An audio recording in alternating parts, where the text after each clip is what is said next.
আসসালামু আলাইকুম।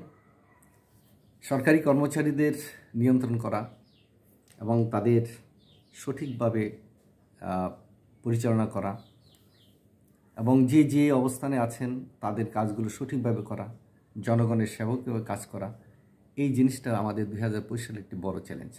কারণ বিগত 17 বছরই বলতে হবে, 2017 1/11-এর পর থেকে এই জুলাই আগস্ট কিংবা বর্তমান সময় পর্যন্ত আমাদের যে সরকারি কর্মকর্তা আছেন, আমলা শ্রেণী আছেন, তাদের মধ্যে যে একটা দলীয় প্রীতি কিংবা দলীয় রাজনীতির সাথে সম্পৃক্ত হওয়া কিংবা দলীয় সরকারের প্রতি আনুগত্য প্রকাশ করা, এটা কিন্তু আমাদের জন্য একটা বড় কাল হয়ে দাঁড়িয়েছে। যার দরুন আজকে আমরা যখন একটা অন্তর্বর্তীকালীন সরকারে এসেছি, তখন আমরা দেখেছি যে যারা সরকারি কাজকর্মে জড়িত সরকারি কর্মকর্তাগণ আছেন, তারা সরকারকে তেমন একটা সহায়তা করছেন না। কারণ বিগত 15 বছরে কিংবা 15.5 বছরে আওয়ামী লীগ সরকার এই প্রশাসনকে তারা দলীয়করণ করেছেন, আইনশৃঙ্খলা রক্ষা বাহিনীকে দলের নিজের স্বার্থে ব্যবহার করেছেন।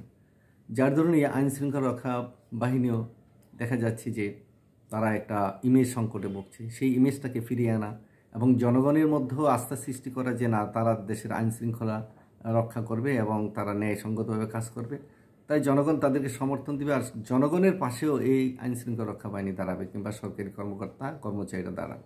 তাহলে হবে একটি হারমোনিয়াসলি একটা দেশে সামাজিক অবস্থা, রাজনৈতিক অবস্থা, আইন শৃঙ্খলা সব কিছু উন্নয়ন ঘটবে। কিন্তু ভুল বোঝাবুঝি যদি থাকে, তাহলে কোনো পক্ষেই ভালো থাকবে না, কোনো পক্ষেই স্বস্তিতে থাকবে না, এবং এই স্বস্তিকর একটি রাষ্ট্র কখনই এগিয়ে যেতে পারে না। আমাদের কিন্তু ভাবতে হবে, রাষ্ট্র হলো আমাদের প্রধানতম জিনিস এবং এটি আমাদের একমাত্র আশ্রয়স্থল।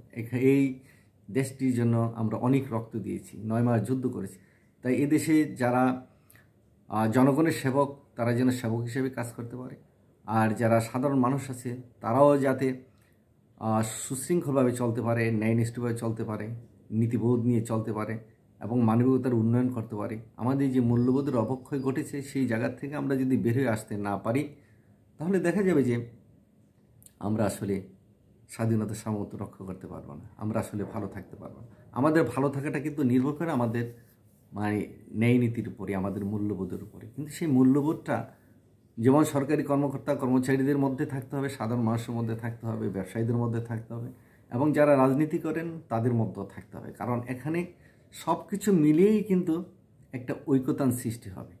যদি আমরা একটা কোরাস সঙ্গীত গাই, 20 জন মিলে 20 জন যদি 20 রকমের সুর হয়, যদি ঐক্য না হয়, তাহলে কিন্তু ওই সঙ্গীতটা সুন্দর শোনা যায় না, বিশৃঙ্খলা মনে হবে। তাই একইভাবে বাংলাদেশ যদি হারমোনিয়াসলিভাবে কিংবা কোরাসভাবে যদি আমরা একটা সঙ্গীত গাই, তো সেই সঙ্গীতটা যদি সবার সুর যদি সমান্তরে আসে, তাহলে কিন্তু সেই সঙ্গীতটা মধুর হবে, শ্রুতিমধুর হবে এবং শুনতে ভালো লাগবে।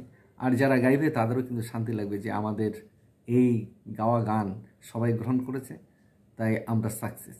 অর্থাৎ সরকার, অর্থাৎ জনপ্রতিনিধি যারা আছেন, সরকারি কর্মকর্তা যারা আছেন, আমলা শ্রেণী আছেন, সবাই মিলেই কিন্তু এই বাংলাদেশ। তাই সবাই যার জায়গা থেকে যদি আমরা ভালো কাজ করি, তাহলে দেশ এগিয়ে যাবে। আর যদি আমরা সবাই লুটেরা হই, আমরা যদি চোর ডাকাত হই, আমরা যদি অসৎ হই, ন্যায় নীতি পরিত্যাগ করি, আমরা যদি জাস্টিস কাকে বলে সেটা না বুঝি, সত্য কোনটা মিথ্যা কোনটা সেটা না বোঝার চেষ্টা করি, তাহলে যা আছে তাই হবে এবং আগামী প্রজন্ম আবারও রক্ত দেবে, আবারও সংঘাত হবে, আবারও পরিবর্তন হবে। কিন্তু বারবারই যদি এই আন্দোলন এবং এই সংগ্রাম যদি ভ্যাত হয়ে যায়, হাইজ্যাক হয়ে যায়, তাহলে তো এই রক্ত দিয়ে লাভ নেই। আমরা আসলে কোথায় যাচ্ছি? 53 বছর 54 বছরে পা দিয়েছে। আমাদেরকে ভাবতে হবে একটি সুখী, সমৃদ্ধ, শান্তিপূর্ণ একটি বাংলাদেশ।